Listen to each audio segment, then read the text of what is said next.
इंदर ने फटाफट अपने ऑफिस की फाइलों को समेटा और उनको अलमारी में रखकर बोली, सर अब मैं घर जा रही हूँ। आज मैं बहुत लेट हो गई हूँ, पता नहीं बस मिलेगी या नहीं। इतना कहकर इंदर अलमारी बंद करती है और चाबी को अपनी पर्स में रखकर तेज कदमों से दफ्तर के बाहर निकल जाती है।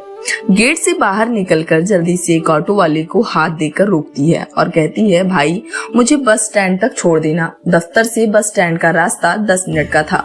इंदर बस अड्डे के बाहर उतरती है और भागती हुई अंदर अपने गांव महेंद्रगढ़ के स्टैंड पर पहुंचती है और उसे अपनी बस दिखाई नहीं देती और वह एक आदमी से बस के बारे में पूछती है तो वह आदमी कहता है, बहन जी बस तो 5 मिनट पहले ही निकल गई है। इंदर थोड़ी सी हताश होती है और फिर वहीं खड़ी हो जाती है। 1 घंटा इंतजार करने के बाद दूसरी बस आती है तो वह जल्दी से बस में बैठ जाती। सवारियां बैठने के बाद कंडक्टर सीटी बजाता है और बस चलने लगती है। करीब 1.5 घंटे के सफर के बाद कस्बा महेंद्रगढ़ आ जाता है और बस कंडक्टर कहता है, महेंद्रगढ़ वाली सवारियां उतर जाएं। इंदर बस से बाहर उतर जाती है। अब तक काफी अंधेरा हो गया था।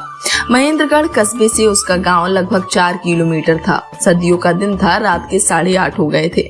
चारों तरफ अंधेरा और सारी दुकानें भी बंद हो गई थी। इस वक्त गाँव जाने के लिए भी कोई साधन नहीं था। इंदर का फोन भी बंद हो गया था। इसी कश्मकश में उसने मन में फैसला लिया और पैदल ही अपने गांव की तरफ चल पड़ी। अभी वह 2 किलोमीटर ही गई थी, लेकिन अब रास्ता थोड़ा सुनसान हो गया था और अंधेरा भी ज्यादा गहरा हो गया था। दोनों तरफ बड़ी बड़ी लहलहाती फसलें एक भयंकर डरावना दृश्य बना रही थी। तेज हवा की आवाज भयावह लग रही थी। बीच बीच खेतों में कुत्तों के भौंकने की आवाजें भी आ रही थी। इंदर एक एक कदम डरते डरते आगे बढ़ा रही थी। इतने में 2 लड़के मोटरसाइकिल पर आते हैं और उसके पास आकर उसके साथ गलत हरकतें करना शुरू हो जाते हैं। इंदर अब थोड़ा तेज भागने लगी थी।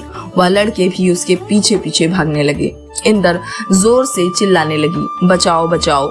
पता नहीं एकदम खेतों में से 4 कुत्ते आए और लड़कों पर टूट पड़े। कुत्तों के डर से वह लड़के तो भाग गए, फिर वह कुत्ते इंदर के पास आ गए। इंदर ने कुत्तों के सर के ऊपर अपना हाथ फेरा और धीरे धीरे अपने गांव की तरफ बढ़ने लगी। अब चारों कुत्ते उसके साथ साथ चल रहे थे। इंदर का गांव आ जाता है और जैसे ही अपनी गली में अपने घर के दरवाजे पर पहुंचती है तो कुत्ते वहीं पर रुक जाते हैं। इंदर पीछे मुड़कर देखती है कि कुत्ते बड़े प्यार से इंदर की तरफ देख रहे थे, मानो अपने कुछ भाव प्रकट करना चाह रहे हों।